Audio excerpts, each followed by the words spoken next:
Hey everybody, welcome back to the channel. Luke here. So today I'm going to be showing you guys how to change out your water-fed pool system filters. So if you have an RODI system like I do, I'm going to show you guys exactly how to change it out and also when to change it out. So right now I'm checking my TDS on my parts per million with this TDS meter, and I'm reading about over 15, which is a good time to change it.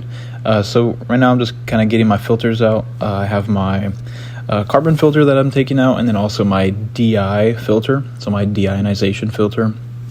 That one you're going to replace with resin, and then your carbon filter you're going to replace with a carbon filter. So what I do is whenever you order it online, it's going to come with these little wrenches that you'll use, and as you can tell, this is a pretty old, worn out carbon filter, definitely ready for a new one.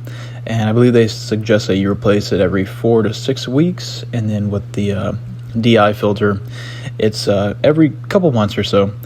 Since I live in South Texas, the water down here is pretty bad, so I replace it a little bit more frequently, but just depending on where you live, you might be able to replace it a little bit, not as frequent.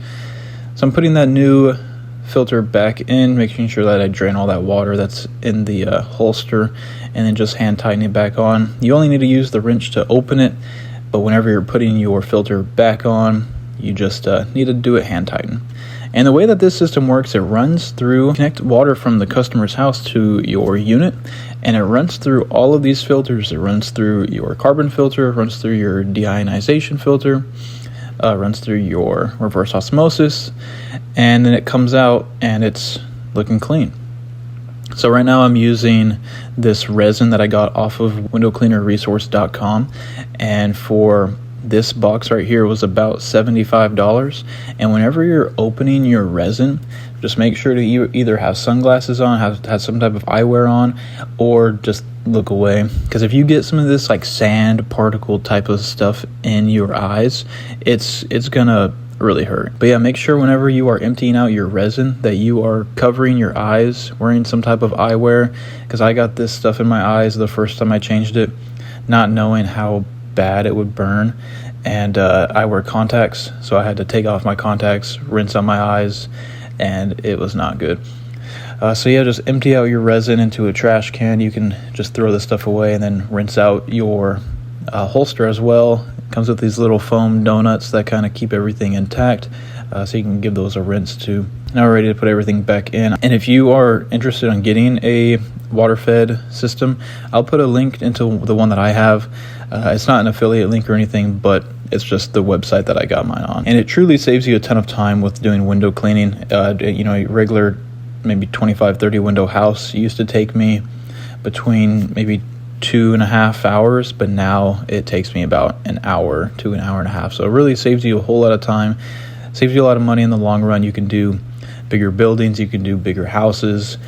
Since the water-fed pole comes with a 30-foot pole, you can do up to, I believe, 3 stories. So, I mean, you can't really do that safely with traditional window cleaning. And so, yeah, right now I'm just kind of packing in that resin and putting that donut filter back on. Make sure you have that donut filter. Make sure you don't leave it. And, just kind of hand tighten everything, and then we'll be good to go. And whenever you are about to put your DI cartridge back into the tank, make sure to put some of this magic lube on it. It comes with your system, or you can just buy it separately. That's just going to help the seals kind of get back on there smoothly and nicely. And then we'll just kind of screw it back on. My system looks a little bit different because I have taken it all apart so that it fits really compactly in the back of my truck. And whenever you buy it, you're going to have it on a stand. It's going to be attached all nice and neat. But for me, I just kind of deconstructed it so that I can save a little bit more space in the back of my truck.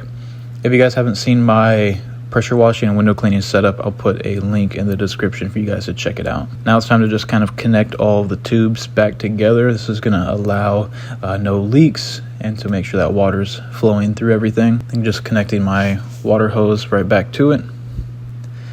And it's suggested that you change your filters once you start getting above 10 parts per million. Now I've kind of ran my unit past 20 parts per million, and I still would get kind of clean results as long as the glass is hydrophilic If it's hydrophobic, then that's kind of a different story. But I think if you're hydrophilic windows, then you probably have a higher chance of just kind of getting clean windows, even if you have a higher parts per million. Now, I always like to have a box of resin and an extra carbon filter on hand at all times, just in case I need to change it. They say 2 is 1 and 1 is none, so that's kind of a good way to look at it. So kind of connecting my hose, letting water run through the system for a couple of minutes, just so we can get some of that water going through these new filters, making sure that there's no leaks. Right now I'm putting some water into the TDS meter, and right now it's reading 0. So now we're good to go, ready to clean windows, get spot-free results, and I got everything back there looking good.